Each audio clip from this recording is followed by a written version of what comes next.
Pai do Senhor, meus irmãos, sejam bem-vindos a mais uma pré-aula.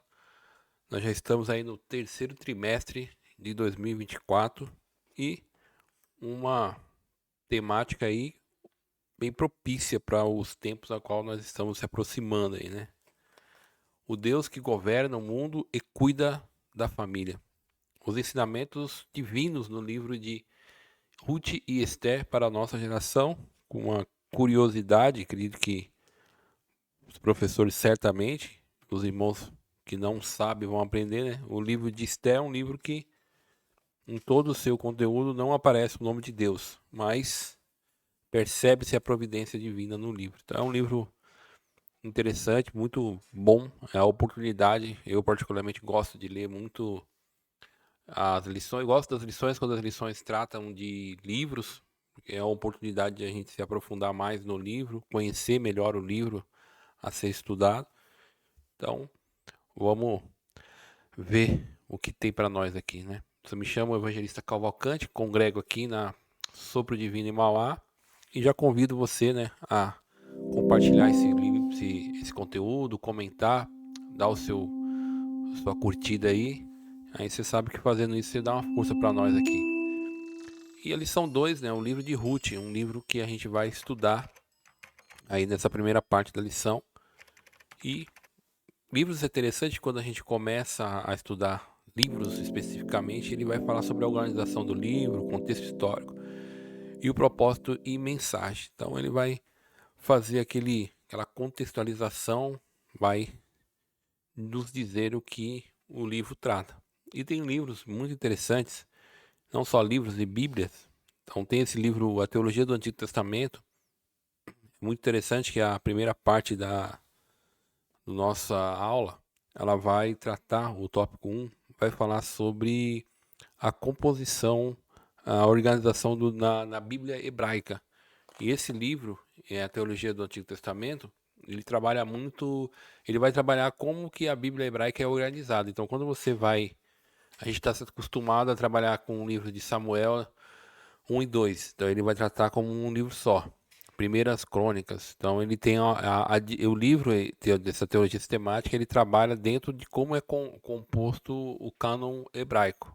Então é um livro muito bom para essa questão introdutórias, de saber qual é o conteúdo do livro, o que o livro está tratando, assim, o livro de Ruth, né? O que ele está tratando, qual é a teologia dele, sua mensagem, o propósito.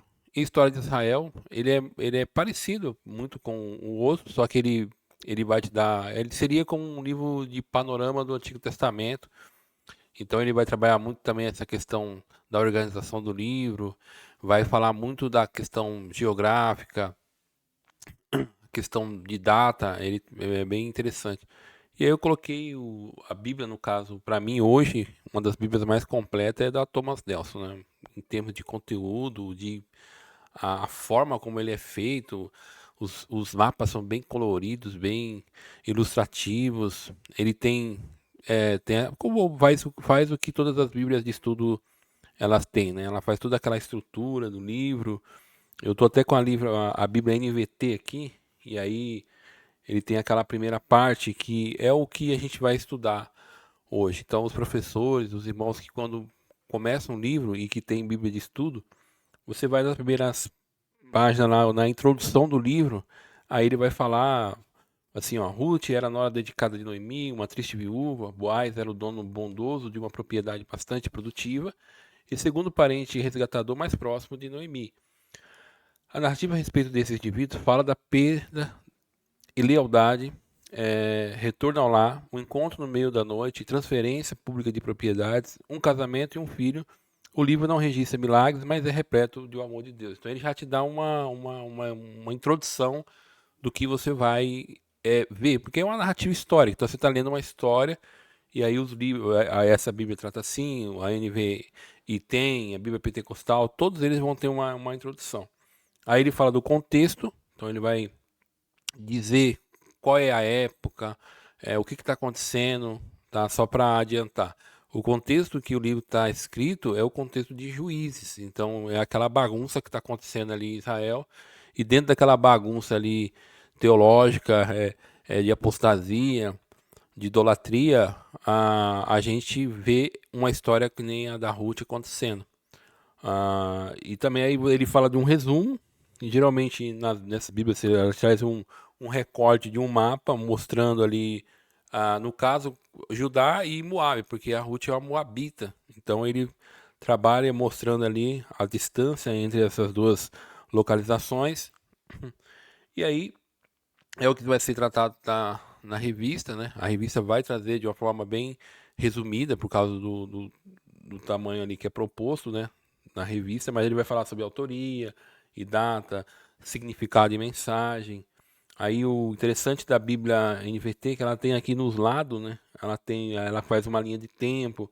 Então vai dizer mais ou menos como era o período, a época cronológica, aí vai falar 1366 a 1050 a.C., quando ocorreu ah, essa história. E dependendo da Bíblia, dependendo do pesquisador, vai ter uma diferença de data, mas isso não é tão importante. Mas pelo menos para o professor ele se localizar em questão de tempo. E aí ele vai falar 1100, Ruth dá luz a Obed, tá? E aí o interessante porque toda a história de Ruth ela tem como pano de fundo a centralidade de Davi. Então, porque quando você tem juiz, o juiz acaba clamando por um rei. Aí depois você vai ver Samuel, que Samuel é aquele que vai preparar o terreno para o rei.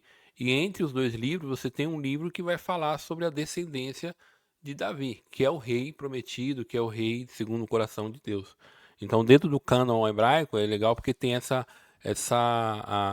no caso na nossa composição tem essa divisão para mostrar que ali entre tem essa história que vai fazer a conexão com a história de Davi. Aí ele vai falar, aí as Bíblias de estudo, né, elas sempre trabalham uma coisa que eu acho interessante a gente se atentar, é onde começa o assunto, onde termina o assunto, aí na questão de capítulo. Geralmente eu tenho dito para os irmãos, tomar cuidado como que você lê o livro. Porque, vou ler um capítulo por dia. Ok, mas aquele capítulo, às vezes, ele não terminou o assunto. Então, Bíblias de estudo, eles te dão onde começa e onde termina, né? Por exemplo, ele tem um esboço, né? A pessoa pensa que esboço é só quando a gente pega um papelzinho, né? Escreve várias coisas assim e faz um esbocinho assim. Mas Bíblia de estudos, todas elas têm um esboço ali proposto. Todos vai ser iguais? Não. Depende do autor, dos editores da Bíblia, mas ele faz assim, esboço de 1 a 5, né, do capítulo 1, do versículo 1 ao versículo 5, ele faz assim, prólogo. Elimeleque se muda para Moabe com a sua família. Noemi, aí vai falar do capítulo 1, do versículo 6 ao versículo 22. Assim, Noemi e Ruth volta para Belém. Aí ele coloca, aí tem um outro esboço assim, do capítulo 2, do versículo 1 ao versículo 23. Ruth trabalha no campo de Boaz. Capítulo 3, do versículo 1 ao versículo 18, o encontro na eira. Capítulo 4, do versículo 1 ao versículo 12, negociação na porta da cidade. Capítulo 4, do versículo 13 ao versículo 17, Boaz se casa com Ruth. E capítulo 4, versículo 18 a 22, Epílogo, descendente de Pérez. Então ele faz essa divisão. Então, isso é interessante. Eu sei que muitas vezes a gente acha que isso não tem uma importância de a gente ler o conteúdo esboçado. Mas é bom porque você fixa melhor a ideia, você fica mais por dentro, você absorve mais o conteúdo do livro. Então, ele é importante por isso. Então, esses livros que eu tenho indicado são livros que vão trabalhar dentro dessa estrutura. Eles vão dar subsídio para que você melhore a compreensão do livro. Então é importante por isso ter eles, principalmente os professores de escola bíblica, né? A importância de ter o mínimo tem que ter uma Bíblia de estudo. A Bíblia de estudo ajuda demais na elaboração da aula, né? Então vai ter porque aí a Bíblia de estudo, ela ainda que de uma forma resumida, mas ela te ajuda nesse subsídio na estrutura do livro. Primeiro essa primeira lição introdutória, tanto no livro de Ruth quanto no livro de Esther. Então aí é o material que eu indico para que os professores possam se aprofundar mais na temática. O textuário ele diz assim: sucedeu que nos dias em que os juízes julgavam, aí aqui O livro de Ruth 1, ele já te dá qual é o período, tá? Período que um homem de Belém de Judá, é assim, houve fome na terra. Então, o que estava acontecendo ali? Está um momento de crise, dos juízes, tem crise, tem fome. Em que um homem de Belém de Judá saiu a peregrinar nos campos de Moabe, ele, sua mulher e seus 2 filhos. Claro que aqui tem toda uma carga histórica, por exemplo, todo momento de dificuldade de juízes. A gente sabe que o juízes é um período em que as pessoas estão em rebelião, rebeldia contra Deus. Então Deus levanta os juízes para poder trabalhar nesse sentido, a trazer o povo a obedecer a Deus, mas é um período caótico da história de Israel pós sair do Egito, pós o deserto. E aí ele fala que esse homem, ele era de Belém e ele vai então sair agora. Vai peregrinar onde? Em Moabe. E uma das coisas interessantes quando a gente lê, o povo de Israel não era, vamos dizer assim, orientado a morar no meio de povos estranhos. E aí, e sua mulher e seus 2 filhos. E aí você vai ver que na seguinte ele vai falar que seus filhos casam com moabitas. Outra coisa que era terminantemente proibido. Então, a gente vê também que dentro de um período caótico, uma família tomou uma decisão equivocada de sair de Belém, terra da bênção, e vai para um lugar Moab e ainda casa os seus filhos com mulheres estrangeiras. Então você vê que toda a história, né, ainda que a gente vai ver que a história de Ruth é uma história muito bonita, mas a forma como que eles saíram de Belém, o autor está falando aqui, está fazendo uma crítica é, belada, vamos dizer, o que está acontecendo. E a verdade prática, né? Servir a Deus não nos isenta de crises.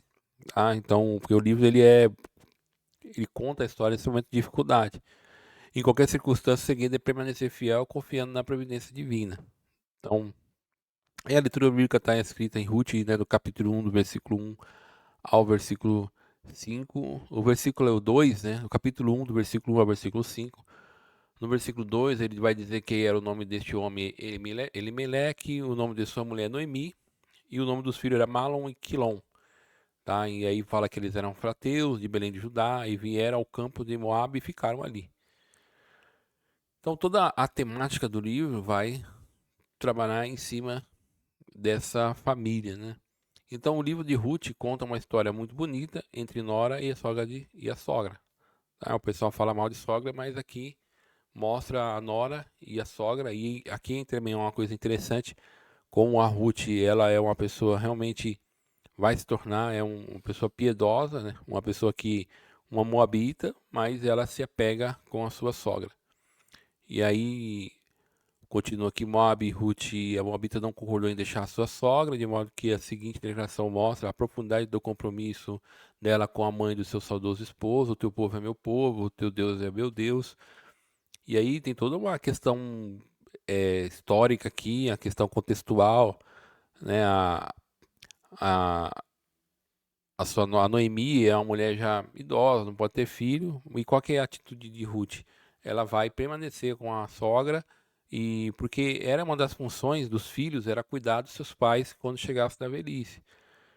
E a Ruth agora vai tomar esse papel, vai ficar com a sua sogra, um ato de fidelidade, e a gente vai ver o desenrolar dessa história mais para frente. Então, quais são os objetivos da lição? Outra coisa que eu tenho comentado e falado, né, para a gente evitar de perder o rumo da coisa. Às vezes, a gente está tratando uma temática, a gente está trabalhando a questão de um tópico e a gente não presta atenção muito no objetivo específico daquele tópico e muitas vezes a gente sai do assunto e nunca mais volta para o assunto. Então a gente sabe que sim, há momentos na aula que vai haver algum questionamento que pode sair um pouco do assunto que está sendo tratado, mas o professor tem que ter a habilidade de retornar para a temática daquele objetivo, daquele tópico. Porque as aulas são curtas, né, irmãos? Hoje, antigamente nós tínhamos aí mais de 2 horas de escola bíblica. Hoje, acredito que, não sei se é a realidade de muitos irmãos, mas na nossa igreja a gente começa 8h30 e vai até 10 horas. Então, houve uma redução Ah, mas então, e eu não acho que essa redução também é tão maléfica assim. Ela para mim faz com que o professor se atente mais no conteúdo e seja mais objetivo, tá? Seja mais específico. Dá para trabalhar? Dá. Mas por isso que tem que ser estar bem preparado para trabalhar dentro do que o tópico está propondo. Então, primeiro, fazer uma análise da organização do livro de Ruth, que foi isso que eu falei mais ou menos aqui, usando como exemplo a Bíblia NVT de estudo, e que você também pode fazer uso daqueles livros que foram citados, remontar ao contexto histórico do livro de Ruth. Então, o que está acontecendo, qual é a época, é, a gente sabe que a época é Juízes, mas então quando você lê o livro de Juízes, você está se situado daquilo que está acontecendo. Então você tem como absorver mais o conteúdo, você tem como mais contextualizar, entender para poder ensinar sobre o livro. Apresentar o propósito e mensagem do livro de Ruth. Então, qual que é o propósito, qual é a mensagem, o que o livro está falando. Porque a gente pensa que os livros foram escritos assim, né, a pessoa saiu escrevendo e não tinha um propósito e objetivo porque está um livro escrito na antiguidade. Não, ele tem um propósito a ser escrito, ele tem o porquê que ele foi escrito, e aí o leitor deve estar atento a essa proposta do livro. E aí os tópicos da lição, né, a organização do livro, o contexto histórico e o propósito da mensagem. Organização do livro. Aí o autor aqui vai trabalhar. Na Bíblia hebraica, o livro de Ruth pertence à terceira divisão ou seção da Taná, a Bíblia hebraica, que é composta apenas por 2 livros do Antigo Testamento e da Bíblia cristã. Essa terceira seção é chamada Ketuvim, ou hagiógrafos escritos. A primeira seção é a Torá, Pentateuco, e a segunda é o Nefim, os profetas. Então ele está dentro de uma divisão de livros históricos. Então, onde está contando algumas histórias do povo de Israel. Então, dentro da Bíblia hebraica. E aí, naquele livro que eu citei no início, a Teologia do Novo Testamento, a capa ali meio esverdeada, ele vai trabalhar dentro dessa divisão hebraica, tá? É interessante a gente olhar como que ele tá, porque você vê, ele tem a primeira parte que é a lei, aí você tem um período que é os livros dos profetas, e aí você vai ter então mais para frente toda a questão histórica de Israel, contando esses fatos históricos de alguns personagens bíblicos. E na Bíblia cristã, que é a nossa Bíblia, enquanto a Bíblia hebraica está dividida em 3 seções, Pentateuco, Profetas e Escritos, o Antigo Testamento da Bíblia cristã é composto de quatro, né, que são Pentateuco, poéticos, históricos e proféticos. Ruth está organizado como um livro histórico, por seu evidente gênero narrativo, mas é identificado também por sua extraordinária beleza poética. Então ele tem a questão narrativa, mas dentro do livro ele foi escrito dentro de uma estrutura poética. E aí poesia, irmão, não é a poesia brasileira, é a poesia hebraica. Toda a estrutura poética é dentro do contexto hebraico. Então você tem que, se você quer se aprofundar mais no livro, você tem que saber como é que é o hebraísmo, como que o uso das palavras, entendeu? Então tem essa questão da familiaridade com o conteúdo que está escrito e dentro da composição poética hebraica. Dentro da poesia hebraica tem algo chamado paralelismo. Então muitas vezes você está lendo, por exemplo, um salmo. Você está lendo um salmo, uma primeira parte, você vai ver que os salmos geralmente são feitos em 4 versículos, 8 versículos. E você vai ver que o primeiro versículo ele é respondido no segundo ou no terceiro, ou a primeira parte ali, o primeiro bloco, vamos dizer, de 4 capítulos, ele é respondido então ele tem esse paralelismo, é como se fizesse você cruzasse ali um X, ele está falando de ideias ali. Então você lê uma primeira parte e a resposta daquela primeira parte está no segundo, na segunda, no nosso terceiro versículo, mas é a poesia assim, ela não é igual à brasileira, que é composta de rima, de ritmo. Ela tem uma outra maneira de ser escrito. E a autoria do livro, né? A autoria do livro é sempre interessante, né? Quem escreveu o livro? A autoria e data. Então, a data a gente já viu aqui, 1376 a 1050. Deixa eu só uma curiosidade ver aqui na revista qual foi a data que o autor trabalhou aqui, ele coloca no século X. E é mais ou menos isso, né? Fala de 1366 a 1050, a Era do Juízo, né? Então aí na Bíblia NVT ela pega todo o período aí do mais ou menos 300 anos aí do período de Juízes, mas o autor aqui ele trabalha com o século X antes de Cristo, que não está fora, né? Isso vai variado de cada autor vai ser ou vai ser mais preciso, ou ele vai trabalhar um período mais longo, porque eles não tem como exatamente dizer, ó, foi nessa data. Lembrando que lá não tinha celular, né? Não tinha batia foto da data, não tinha isso. Então, mais ou menos a gente sabe a questão das datas. Então há uma diversidade de opiniões entre os eruditos acerca da autoria e data do livro de Ruth.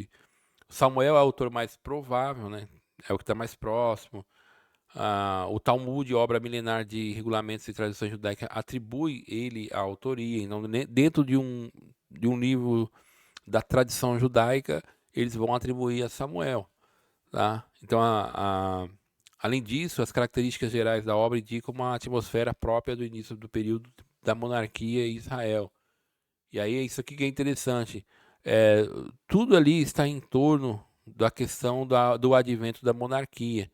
A gente vê que o próprio livro de Juízes fala assim, ó, nos tempos dos juízes não havia rei em Israel e cada um fazia aquilo que achava mais correto. Então esse desejo, esse sentimento era um sentimento bem comum era dentro do senso comum das pessoas. E aí o período de juízes ele está fazendo essa transição dos juízes para a monarquia. Então toda a carga messiânica, vamos dizer assim, o advento do Messias, ela é bem forte. E aí o Messias aqui não é o Messias no sentido do Novo Testamento na pessoa de Cristo, mas é o Messias, aquele homem ungido, aquele homem que vai reger o povo, que vai guiar o povo. E o Davi, ele vai ter essa característica desse ungido de Deus, desse homem que é um homem segundo o coração de Deus. Ainda que a gente sabe que vai ter um rei antes dele, é o Saul, mas o Davi, ele está aqui, quando a gente olha o livro, principalmente quem já leu a Bíblia, quando você está lendo Ruth, é como se o livro já estivesse falando nessa questão do advento, na vinda do rei, o rei prometido, tá? Então, por causa disso, Samuel, certamente, ele é o escritor, a autoria mais próxima dele. A questão do contexto histórico. O contexto histórico, como foi citado, aqueles livros que eu indiquei, então eles vão trabalhar muito nesses aspectos do período, o que está acontecendo ali. Aí vai mostrar algumas guerras que estavam tendo, tem a questão geográfica. O livro de História de Israel, eu disse que ele parece muito com o panorama do Novo Testamento, do Antigo Testamento, mas também você tem um panorama do Antigo Testamento. Então ele vai te dar mais subsídio, ele vai trabalhar mais essa questão do tempo do juiz. Aí você fala assim, mas por que é isso importante, né? E é uma das coisas que os professores precisam trabalhar em sala de aula. Porque quando a gente lê os livros, irmão, é uma coisa que a gente tem que tomar cuidado, que o livro ele não foi escrito na nossa época. Então a gente não pode ler o livro, por exemplo, de Ruth, um livro que tem aí mais de 3.000 anos, até mais, aí quase 4.000 anos, aí a gente lê com a cabeça do século XXI. Não vai dar certo. São contextos diferentes, ainda que a gente vai ver no próximo tópico 2 a questão do secularismo, do hedonismo, idolatria, que são palavras que é um anacronismo, a gente está usando palavras modernas para explicar o que está acontecendo no contexto antigo. Mas as características são similares. Então, são coisas que estão acontecendo, que é a profunda apostasia e infidelidade do povo de Hebreu. Uma frase assim, diz assim, que é a frase enfática do livro de Juízes, né, que eu já citei aqui, cada um fazia o que parecia direito aos seus olhos. Então o povo era um povo que não tinha uma direção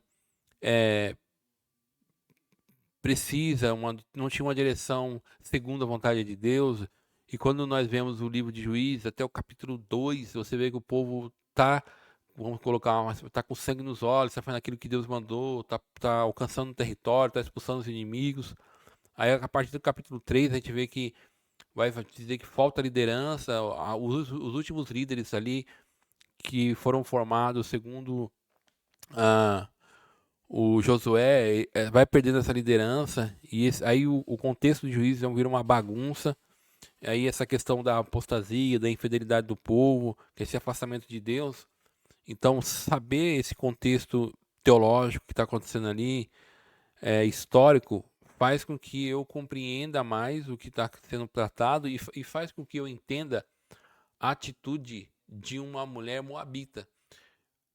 O livro ele é meio que ele é uma crítica. Por exemplo, você tem israelitas que, no caso da família de Noemi, Elimeleque, ele sai de Jerusalém. Obviamente, ele é uma desobediência. Ele vai morar em uma região de povos estranhos. Ele casa seus filhos com mulheres estrangeiras. Então, e tudo aconteceu. Por um momento de crise, ele tomou uma decisão equivocada, errada, que lhe custou a vida, que custou a vida dos seus filhos, que custou quase acabou com a sua descendência. Então, aí dentro desse contexto, quem vai responder com fé? Quem é a pessoa que vai responder com fidelidade? Uma moabita. Então, você percebe que o próprio livro ele é uma crítica à crise espiritual que está acontecendo no livro de Juízes.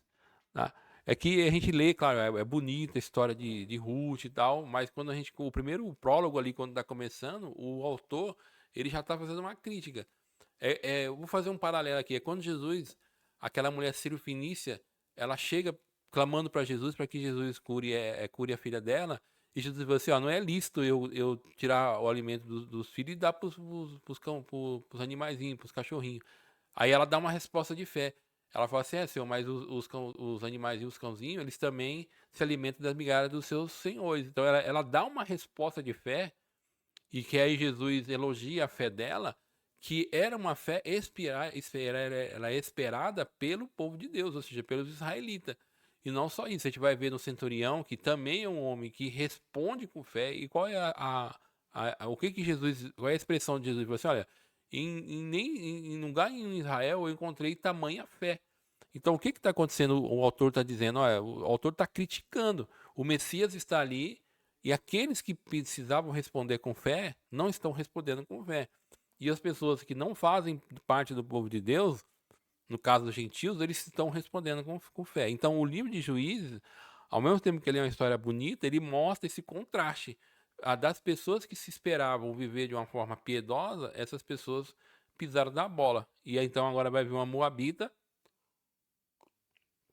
e vai responder com fé. E aonde é? Dentro do tempo de Juízes, que é um período caótico, que é o tópico 2, vai falar assim, ó, é um período onde você tem o secularismo, entendeu? As pessoas deixaram de ser religiosas, as pessoas não estão seguindo a religião verdadeira, a, as pessoas, percebe, ah, pega para entender esse contexto também, os filhos de Eli, você vê como que eles tratavam o sacrifício, então você percebe que até a questão da levítica tá problemática. O próprio livro vai falar de um levita aqui que tinha uma concubina, que é algo estranho para a classe sacerdotal. Você tem a questão do hedonismo, então as pessoas estão mais preocupadas em satisfação pessoal. A gente tem um personagem conhecidíssimo que é o Sansão, que é um homem escolhido por Deus, um homem separado por Deus, é um nazireu. E o que ele faz? Ele faz totalmente aquilo que é contrário àquilo que ele foi escolhido. Ele vai comer o mel ali que era que está dentro de um animal. Ele vai satisfazer o desejo do seu coração. Ele vai casar com mulheres estrangeiras e trazer tristeza para os seus pais. Ele é uma pessoa que tudo aquilo que ele deveria fazer, ele não faz. Porque ele vai fazer aquilo que agrada o seu coração. É um período forte na questão da idolatria. Então, depois da morte de José e dos demais líderes do seu tempo, levantou-se uma geração que não tinha uma profunda comunhão com Deus e não conhecia o que ele havia feito ao povo de Hebreu. Então, qual é o resultado disso? O resultado disso é um estilo de vida pecaminoso. Eles vão agora absorver toda a questão da cultura cananeia. Ah, E aí abraçaram o secularismo, o hedonismo e levam pessoas para o quê? A tragédias espirituais. E aí eu só fechando, abrindo um parênteses aqui, quando a gente olha para o nosso período histórico da realidade que nós estamos e a gente vê o que está acontecendo num um período de apatia espiritual, ainda que o número de cristãos seja muito grande, mas a gente vê um esfriamento, um afastamento da fé genuína, a gente vê escândalos acontecendo que a gente fica alarmado, e o que fazer? Então o livro de Ruth, ela vai nos ajudar nesse trimestre qual deve ser nosso posicionamento diante de um período de crise espiritual, de apostasia, de secularismo, de hedonismo, de um afastamento de Deus, de decisões erradas, equivocadas, onde o povo de Deus tem um direcionamento da parte de Deus, a pensar nas coisas que são do céu, enfim. Então é um livro, certamente, é um livro que vai tratar muito essas questões. Apesar, né, de ser um livro escrito há milhares de anos, é um livro que trabalha muito as questões da atualidade em que nós estamos vivendo. O Opressão e clamor e livramento. A apostasia tornou-se Israel presa fácil de seus inimigos que atacavam e saqueavam suas cidades e terras e mantinha o povo sob o domínio opressor por longos períodos. Então a gente tem essa temática no livro de Juízes, né, que o povo eles entravam num período, um ciclo de desobediência a Deus, períodos longos, né, ou médio, curtos, e aí chegava em um momento onde o povo, eles então ah, chegavam num momento de crise em que eles não tinham dificuldades. E o que eles iam fazer? Eles iriam orar, eles buscavam a Deus e Deus, por seu amor, por sua misericórdia, por sua bondade, por sua graça, Deus responde o povo.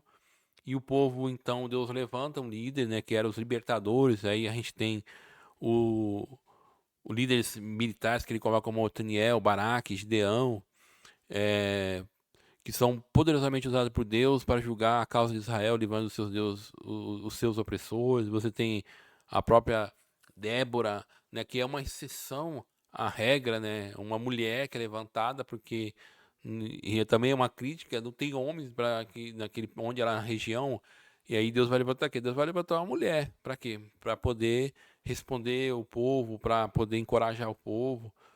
Então é um livro fantástico. É um livro que sinceramente eu já li algumas vezes, certamente é um dos livros que eu jamais que eu mais li na Bíblia, é o livro de Juízes. É um livro interessantíssimo e ele é muito bom porque ele dá subsídio, ele nos ajuda a compreender livros como o livro de Ruth e o próprio começo do livro de 1 Samuel. Tá? Então é um livro muito interessante e que mostra que nesse período, então, esse período de opressão, e daí no momento de opressão o povo vai clamar. E ao clamar, o que acontece? Vem o livramento de Deus. Tá? O povo reconhece a sua condição pecaminosa, então aquele período em que o juiz, então, que é levantado, ele vive, há um momento de comunhão com Deus, mas quando esse juiz ele morre, e o povo então agora volta a se rebelar novamente. E só um outro parênteses aqui, não é que Deus levantava um juiz, depois levantava ali no território podia ser levantado dois, três juízes ao mesmo tempo em regiões diferentes, tá? Quando está acontecendo uma outra história de juiz, está ao mesmo tempo, assim, simultâneo, está acontecendo, por exemplo, a história de Ruth, tá? Então são períodos da história que está contando, mas muitos desses homens que eram libertados, eles poderiam ser levantados ao mesmo tempo. Propósito de mensagem. Então, qual que é o propósito, né? E aí a gente vê o sete de Judá. Então, toda a história agora ela está centrada na descendência dessa tribo de Judá, que vai ser a centralidade de Jesus, né? Então, nós temos os descendentes aí. Então, vários propósitos são atribuídos ao livro de Ruth. O principal, mais evidente deles é apresentar Davi como descendente de Judá. E por que que isso é? Porque a gente está fazendo um link aqui sobre a questão dessa ligação do livro de Juízes com o período de Juízes com a monarquia. E aí, só para ter ideia, como termina o livro? o epílogo dos descendentes de Pérez, né? E aí, interessante, porque aí você vê a composição da autoria de quem escreveu o livro.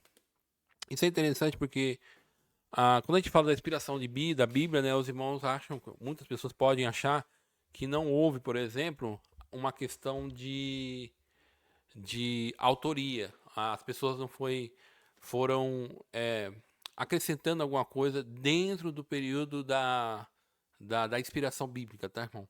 Então você tem composição. Esse livro ele tem o propósito.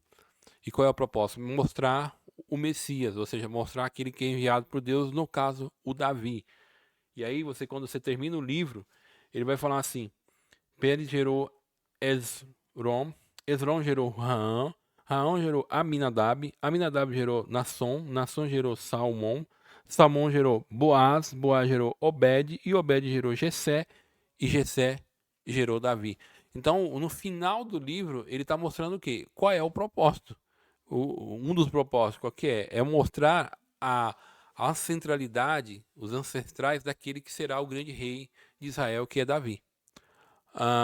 O amor e redenção.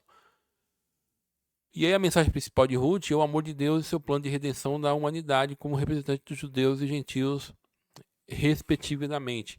É interessante isso daqui, porque quando você vai para o Novo Testamento, né? Porque assim, quem vai ser a pessoa por onde Deus vai promover a questão da libertação do seu povo?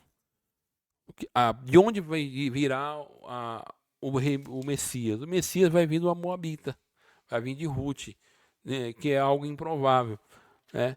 Então Deus mostra tanto o amor, né? Deus não está preocupado com a questão da origem, mas ele vai mostrar essa questão da Ruth. E o livro de Mateus ele é muito interessante nesse aspecto, quando ele mostra, por exemplo, a, os antepassados de Jesus, lá no versículo de número 5, diz assim: ó, Salmão gerou Boaz, cuja mãe foi Raabe.